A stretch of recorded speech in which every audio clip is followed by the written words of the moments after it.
안녕하세요. 만나러 만나 TV 오늘은요 김서택 목사님이 지으신 가시같은 이웃이라는 책으로 오늘 구독자님과 함께 리뷰를 해보려고 합니다. 이 책은요 홍성사에서 나왔고요 가격도 상당히 저렴합니다. 내용은요 오바댜서 강해 설교입니다. 그래서 이 리뷰를 듣기 전에 오바댜서를 한번 쭉 읽고서 한번 들어보시면 더 은혜가 되시고 이해가 빠를 것 같습니다. 저자 김서택 목사님은요 서울대, 공대, 서울대학원 경영학과 그리고 신대원은 총신을 나오셨습니다.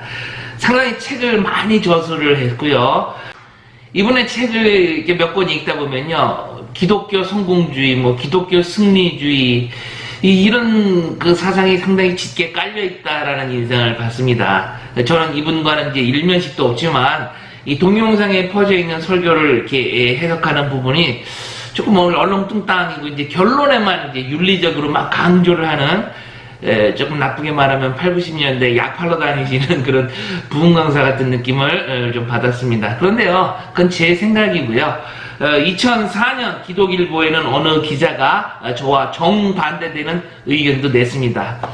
청중의 비위만을 고려하는 기복신앙적이며 윤리적인 설교의 차원을 넘어서 성경 원문에 충실하고 가장 성경적인 설교의 대안 중 하나인 강해 설교를 많이 해야 한다 하는 소리가 높은 요즘에 김서택 목사의 설교 강해집은 목회자들에게 많은 도움이 되리라 전망한다.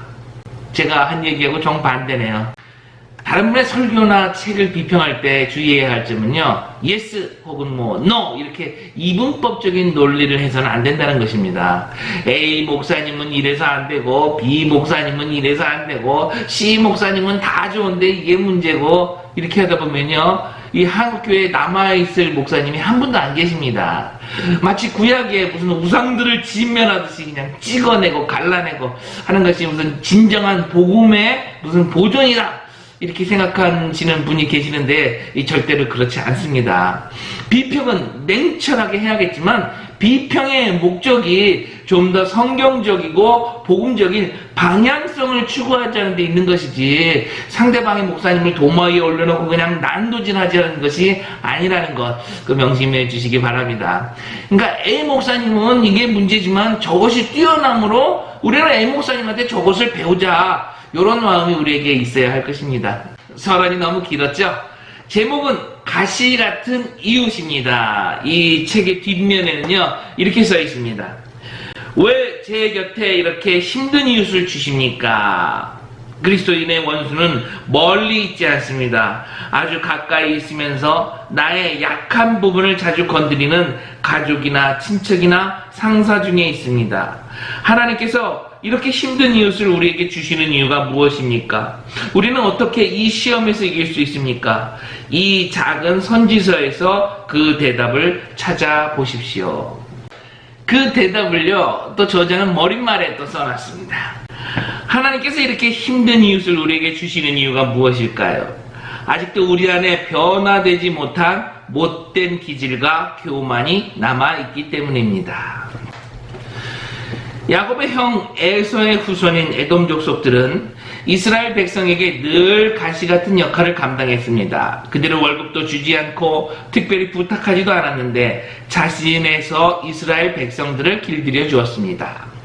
이 가시같은 이웃이 우리에게 필요하다는 것을 느낄 때, 더 나아가 그들의 수고에 오히려 감사하게 될 때 우리는 이 시험에 합격한 것입니다. 그때부터 에돔 사람들은 우리의 친구가 될 것입니다.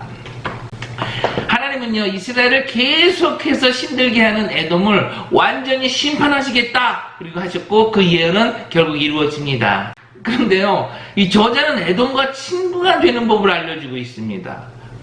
아이고 이 책은 읽으면 안 되겠다 이렇게 생각하지 마시고요 하나님이 하시고자 하는 말씀을 이해하시고 그리고 저자가 말하고자 하는 그런 마음이 뭔가를 안다면 하나도 헷갈릴 것이 없습니다. 성경이 말씀하시는 에돔의 의미는요 야곱의 형, 다시 말해서 장자권을 팥죽 한 그릇에 그냥 팔아먹은 하나님 나라를 경홀히 여기는 그런 에돔을 말하는 것이고요. 김서택 목사님이 말씀하시는 이 에돔은요 우리를 핍박하는 그런 가시 같은 이웃을 제시한다. 이렇게 생각하면 이해가 빠르고 간단할 것 같습니다. 성경은요, 하나님의 나라와 선민의 삶에 대해 방향성을 제시하고 있지만 이 책의 저자는요, 오늘날 우리의 삶 속에 부딪히는 이웃과의 갈등을 이 오바댜로 풀어보려고 했습니다. 그동안 감추어져 있었던 이 작은 선지서가 우리의 약한 부분을 치료하고 더 성숙한 자리로 나아가게 하는 축복의 말씀이 되기를 바랍니다. 이 오바댜서의 이 어마무시한 이 메시지, 이 영원한 하나님의 나라, 이 언약에 대한 하나님의 신실하심, 이런 것들이 이제 보이질 않아서 섭섭한 부분이 없지 않아 있습니다만, 이 책은 틀렸다라고 말할 수는 없습니다. 이 책을 신학적으로 읽으면 이제 여러모로 시험이 들 것 같아요. 그렇지만 이 강단에서 목사님이 설교를 하신다라고 생각하면서 읽으면 신학적으로 그렇게 크게 부대끼지 않고 은혜가 될 것입니다. 솔직히 말해서 이 책은 좋은 책입니다. 이 책을 리뷰하는 진짜 이유는요, 따로 있습니다. 저는요, 이 저자가 말하는 이 방향성 말고요, 또 다른 방향성을 가지고 있습니다. 지금과 같은 시기에서 야곱의 입장, 무슨 뭐 이스라엘의 입장, 이게 아니라 반대로 에돔의 입장에서 한번 자신을 돌아보았으면 하는 바람이 있습니다. 저는 이 에돔주의라고 말하고 싶은데요, 자신의 방향을 선택할 때 옳고 그름보다는 나의 이익되는 것이 무엇인가를 먼저 생각하게 되고, 이웃이 고통받고 있는데 그냥 모른 척하면서 나만 아니면 돼 이라고 말하는 그런 사람들, 에돔주의라고 제가 말했죠. 집단 이기주의와 정치적 장벽의 이념에 걸려가지고 그냥 상대방 진영이 잘못되면 박수치고 고소해하고, 그런 모습이 오바댜서에 나오는 에돔 사람들과 무엇이 다를까, 이런 것들을 한번 생각해 보아야 할 것입니다. 이 건설적인 제시를 하는 이보다는 상대 진영을 신랄하게 비판하는 사람이 영웅이 되는 나라, 이런 나라가 하나님의 나라라고 생각하신다면 우리는 성경을 잘못 읽어도 한참 잘못 읽은 거 아닐까요? 에돔은요, 이 주변 적들이 이스라엘 침공을 도와주기는커녕 함께 공격하고 탈취해서 그들이 얻은 그 이익을 기뻐했던 그런 야비한 자들입니다. 우리의 모습이 이와 무엇이 다를까요? 올림픽에서 우리가 정정당당히 승리해서 메달을 따는 것을 기뻐하는 것보다는 오히려 우리가 미워했던 나라들이 메달을 못 딴 것을 기뻐하고, 내가 지지하는 정당이 좋은 정책을 발표해서 기쁜 것보다는 상대 진영의 정당이 실수를 해서 자충수를 줬을 때 더 기뻐하는 모습, 오바다의 모습이 아닐까? 저는 그런 생각을 해봅니다. 반중 친일했다가 친중 친일했다가 이제는 반일 친중하면서 친일파 프레임으로 그냥 미운 사람들 모두 낙인 찍고, 국민들은 좌우로 갈라져서 한쪽은 미국은 우리의 영원한 우방이다, 또 한쪽은 미군 철수하라, 이 목이 쉬어가면서 반미운동 외치고 멸공이네 반공이네 외치다가 이젠 친북을 넘어서 종북으로 머리를 굽신거리는 그런 나라가 하나님의 나라라고 볼 수는 없을 것 같습니다. 사랑하는 구독자 여러분, 하나님은 그런 악한 에돔이 영원히 멸절될 것을 예언하고 계십니다. 그것이 1절부터 16절까지의 말씀입니다. 그러나 우리 하나님, 좋으신 하나님은 언제나 해결 방법을 주십니다. 나의 크디 큰 그런 죄악보다 크고 넓고 깊으신 하나님의 은혜가, 하나님의 긍휼이 우리를 덮어주시기 때문인 것입니다. 그 말씀이 17절에 나옵니다. 오직 시온산에서 피할 자가 있으리니 그 산이 거룩할 것이요 야곱 족속은 자기 기업을 누릴 것이며. 여기서 말하는 시온은 신약 교회를 의미합니다. 선지자들의 예언을 보면 모두 눈에 보이는 이스라엘의 회복을 말하지 않습니다. 예수님은 새 이스라엘을 세우기 위해 12명의 사도를 세우셨는데, 이 사도들은 사도행전에서 선지자들의 예언을 바로 신약교회에 적용했습니다. 야곱 족속이 자기 기업을 누린다는 것도 단순히 가나안 땅을 다시 찾는다는 의미가 아닙니다. 날마다 내 속에 계시면서 나를 새롭게 하시는 성령의 은혜와 기쁨은 아무도 빼앗아갈 수가 없습니다. 이것이 바로 나의 기업입니다. 하나님께 하나님께서는요 18절의 결말을 보여주십니다. 18절 읽어드릴게요.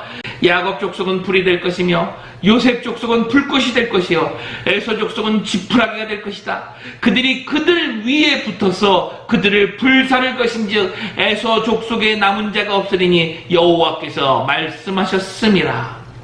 저자가 해석한 이 18절의 의미가 상당히 은혜롭습니다. 한번 잘 들어보시기 바랍니다. 예수를 주로 고백한 사람은 전부 하나입니다.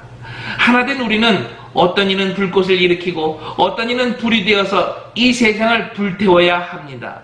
이것은 분노의 불꽃이 아닙니다. 복수의 불꽃이 아닙니다. 이것은 성령의 불꽃이요 겸손의 불꽃이요 용서의 불꽃입니다.